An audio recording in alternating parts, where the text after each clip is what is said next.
love hip-hop music, but I love the ridiculousness of rappers a little bit more at times. Like, I grew up listening to that music, and I love it. Like, I love beats and rhymes, but man, sometimes like the stuff rappers say in interviews, it's almost like, you know, when you're a law-abiding citizen, but you just can't get enough of like gangster movies, you know, because you know you'll never live that life. I have been interviewed a couple times for being a stand-up comic, and I'm always really careful about what I say. Like, I'm always like, oh, I don't want to say anything stupid, and have my mom read it and be like, oh, you had sex with someone, whatever. I don't want to.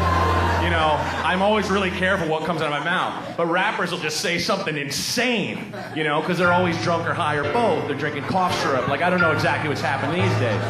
But there was an interview with the rapper named Lil Wayne. I'm sure you guys know Lil Weezy. And he's great. But in this interview, they were like, so what do you do for fun? Do you like go see movies there, Lil Wayne?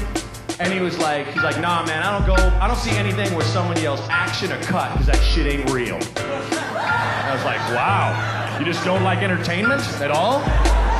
Regular life is enough, no escapism besides the, cough syrup and cognac and weed, that's it? Maybe that's all you need. Maybe life is a movie when you like that. But, and the interviewer, either being hilarious or totally missing the point, was like, so what then, plays? You go see plays? I was like, awesome. And this is what Lil Wayne said in this interview that anyone could read. He's like, nah, man, if I want to see a play, I'll just have 12 naked bitches act that shit out, man. Oh. Wow. You got the whole cast? You need exactly 12. Naked with bitches. Okay. Like, wow. A couple different ways you can look at that. Like, the first thing I thought of is, God, that poor groupie doesn't know what she's in for, Thinks she's gonna go backstage for a little, little sex and a little whatever, but no, you gotta learn lines. And get the blocking down, okay? Imagine they're all lined up naked, like, hey, when's the orgy gonna start? And he's like, fuck an orgy. Glenn Gary, Glenn Ross, bitches, now! Right now! You Frankie the Machine, hell yeah. No, fuck that. No, Death of a Salesman, bitches, yeah. You Willie Loman.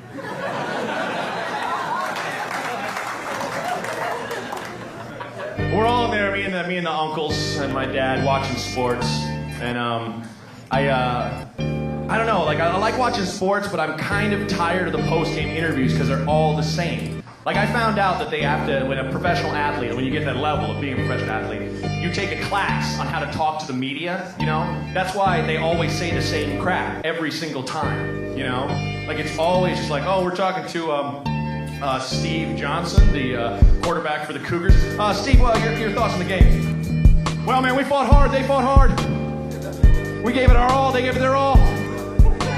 We played good, they played good. In the end, we pulled it out. Go Cougars. All right. Like, what have I learned, Steve? Nothing, okay?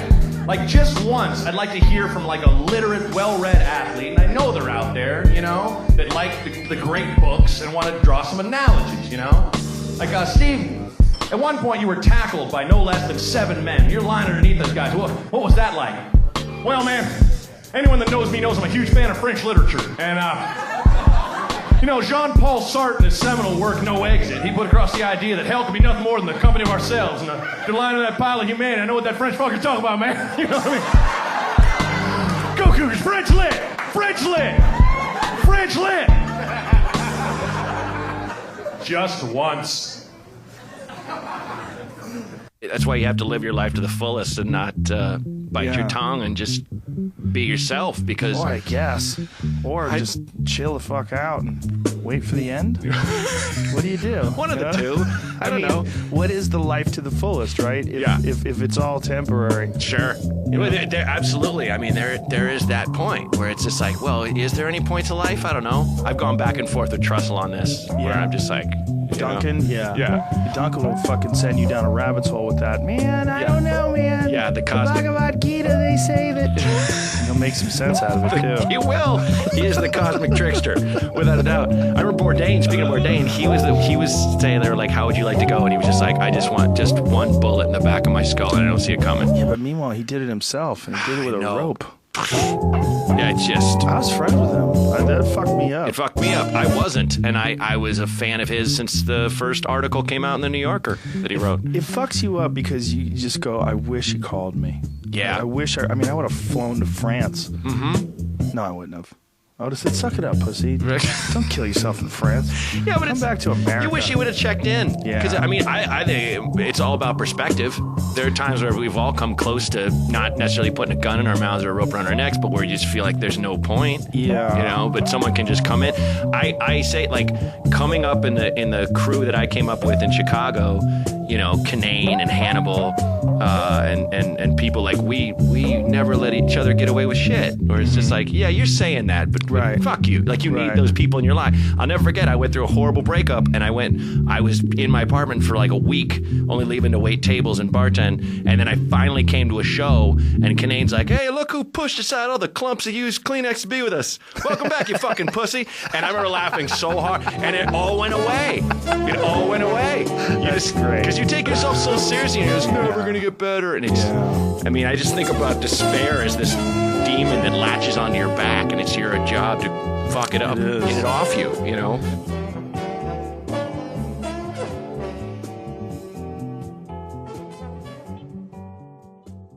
I just got married, so that's big. Yeah. I know. Why? You're so young. I get a lot of that. Yeah.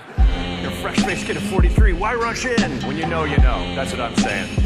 I don't understand men who bitch about being married, you know? Mostly like male comedians are like, oh, I'm married. It's like, do you recognize the fact that you're wearing a hockey jersey and basketball shorts, you pile of crap? Like, you're no prize, man. Men always think they're so amazing.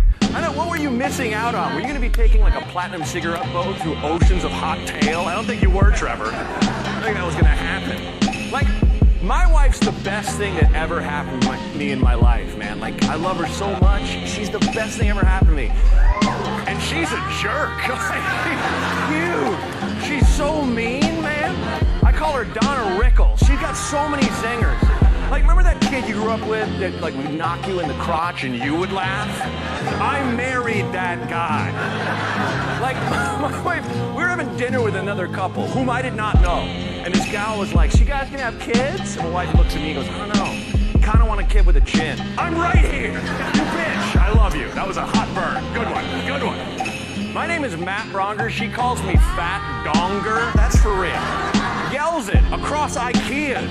Donger! Fat Donger! Everyone turns. Guy next to me is like, your name is Fat Donger? I'm always like, yep, and just walk away, let the Donger legend grow. She's the first woman to ever call me bro. Like, I don't know why that stings, but it does, right? Like, that's a free one for you ladies. There's this guy like messing with you, hitting on you in a bar, or someone yelling at your work. Just wait for him to run out of steam. Be like, you done, bro? Oh, it'll burn his ass. And she picked the right time to debut that particular chestnut.